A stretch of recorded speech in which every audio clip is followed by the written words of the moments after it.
Hey guys, today I'm gonna show you something really awesome. It is the blaster that I told you Captain Slug sort of designed. It is not an entirely homemade blaster, and if I am not wrong, Captain Slug did the third revision of this design, which is the Mk.iii, and some of you might already know what it is. For those who do not know, it consists of an integration of a blaster and homemade internals. Without further ado, I present to you the GrooveNerfer. Oh yeah, this blaster is just awesome. As you can see, it is actually a Nerf Crossbow together with Nerf Splitfire integration. Two of the most awesome blasters by Nerf. Both are very rare and vintage, and they just are really highly regarded in my opinion. So yep, today I present to you the GrooveNerfer.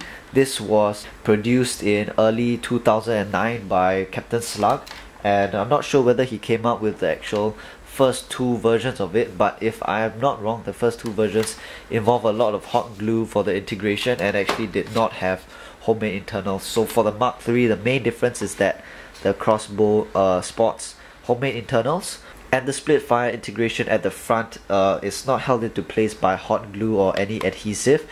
It's actually held in by polycarbonate, as you can see over here. It's actually a bracket that joins the barrel and the pump tube, so it all links together and it fits into place perfectly without any adhesive. So that's just really great.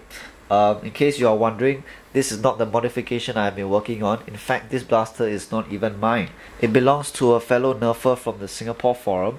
I will not disclose his name unless he allows me to do so, which I will post in the comment section. I regard him as one of the best nerfers in the Singapore scene, both in terms of his modification capabilities and potential, as well as his war performance. Yeah, because he's really good at wars and he's good at modifications. As you can see over here, this fine piece of craftsmanship was done by him. So let me just go through this blaster. First and foremost, it has a silver and green together with some black paint job, which over the camera might appear very nice and clean.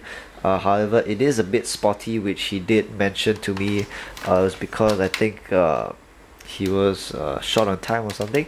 So yeah, it has green, black as well as silver, but overall it's relatively neat and definitely suits the whole presentation quite nicely.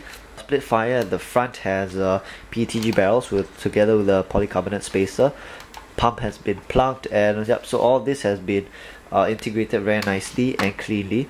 Not sure whether you can see the internal bracket. I think should be somewhere inside here, can't be seen. However, the second bracket is right at the front, which slips around the plunger tube of the Crossbow plunger and just holds it in nicely. It also has a spacer both at the front and I think the back has an aluminum bracket to help support it, to give additional reinforcement to the spring rest. There's also a spacer at the front, which is secured by these two bolts, and this is to help absorb some of the impact when the plunger hits the front of the plunger tube.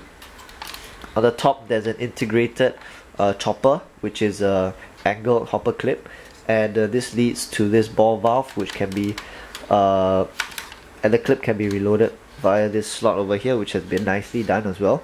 There's a brass pipe here, and the slot has been very cleanly dremeled.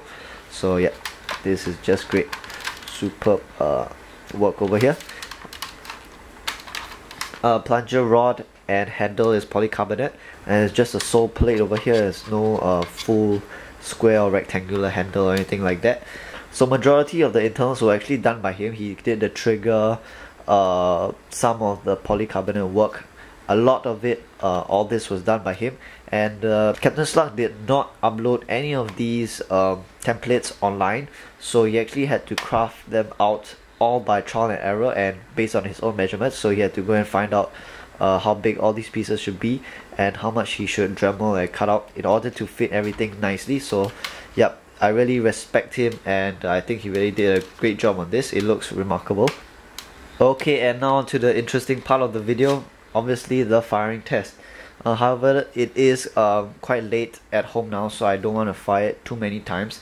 I'm actually just gonna fire this blaster once, and some of you may know that crossbow plunger, even with a homemade polycarbonate plunger tube, it does not really put out a lot of volume. So I'm actually gonna take this whole chopper clip out and single it. Alright, so just remove it like that, and as you can see over here, even the chopper is not permanent, which I like a lot. You can choose to single this blaster, maybe use a breech, or even change it to a traditional hopper clip, or maybe an RCB clip as well. So that's great. I like that he left it removable. Okay, so just before I do the firing test, I'd just like to show you guys that the Splitfire is mounted on very securely. I can do this and no problems at all. And actually, how I use this blaster is that I hold it by the main grip and I pump it up like this, and I can just show you that it does not wobble out or anything like that. Alright, so for this firing test, I'll be firing off one dart from the main gun, and I'll be before I fire off the Splitfire, I'll just pump it up. So I'll fire the main gun followed by these two from the Splitfire, and for the Splitfire I'll be using two pink foam darts, which are weighted with the glue dome. Yep. Followed by a ramrod. And for the barrel, I'm using I think it's a 7.5 inch Schedule 80 PVC barrel. And I'll be firing it at this box over here. Okay, time it first. And this is the loaded barrel. Okay. So I'm gonna... okay, I think I'm just gonna shoot it first. Then I'll pump out the Splitfire and shoot that. Okay. Followed by the Splitfire. I think 8 pumps. I'll just give it 9. And oh yeah, I really like this blaster a lot. Once again, it's the Guru Mark III, and it is a Nerf crossbow with homemade internals and an integrated Splitfire at the front. Not too sure whether this blaster is ideal for me in a war type scenario, because ideally I like to just use an air gun, and in fact I don't even carry a secondary blaster on myself.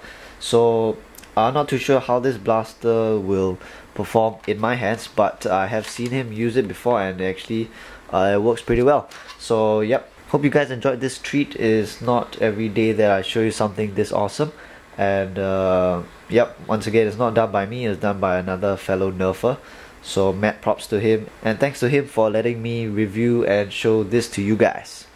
Alright, that's about it. Leave comments below, PM me with any questions. And thanks for watching.